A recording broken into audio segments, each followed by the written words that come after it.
MRO రమణయ్యను హత్య చేసిన వ్యక్తిని గుర్తించాం. విశాఖ సిపి. విశాఖ ఎంఆర్ఓ రమణయ్యను హత్య చేసిన వ్యక్తిని గుర్తించామని విశాఖ నగర కమిషనర్ రవిశంకర్ ప్రకటించారు. శనివారం మధ్యాహ్నం ప్రెస్ మీట్ నిర్వహించిన ఆయన హత్య చేసిన నిందితుడిని గుర్తించినట్లు, నిందితుడి కోసం ప్రత్యేక బృందాలు ఏర్పాటు చేసినట్లు తెలిపారు. నిందితుడు విమానం ఎక్కి వెళ్లాడని, టికెట్ బుక్ చేసిన ఆధారాలు కూడా ఉన్నాయని తెలిపారు. నిందితుడిని పట్టుకునేందుకు 10 ప్రత్యేక బృందాలు ఏర్పాటు చేశామన్నారు. నిందితుడిపై గతంలో ఏమైనా కేసులు ఉన్నాయా అనేది పరిశీలిస్తున్నామని తెలిపారు. నిందితుడు చాలాసార్లు ఎంఆర్ఓ ఆఫీస్ కి వెళ్లినట్లు గుర్తించామని, నిందితుడు మరింత దూరం పారిపోతాడనే కారణంతోనే కొన్ని వివరాలను చెప్పట్లేదని సిపి తెలిపారు.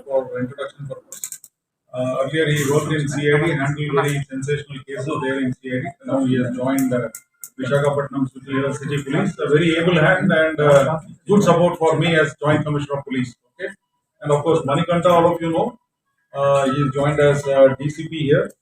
So just wanted press people to know that he is DCP 1. Okay, DCP 2 is yet to join us. Okay, now.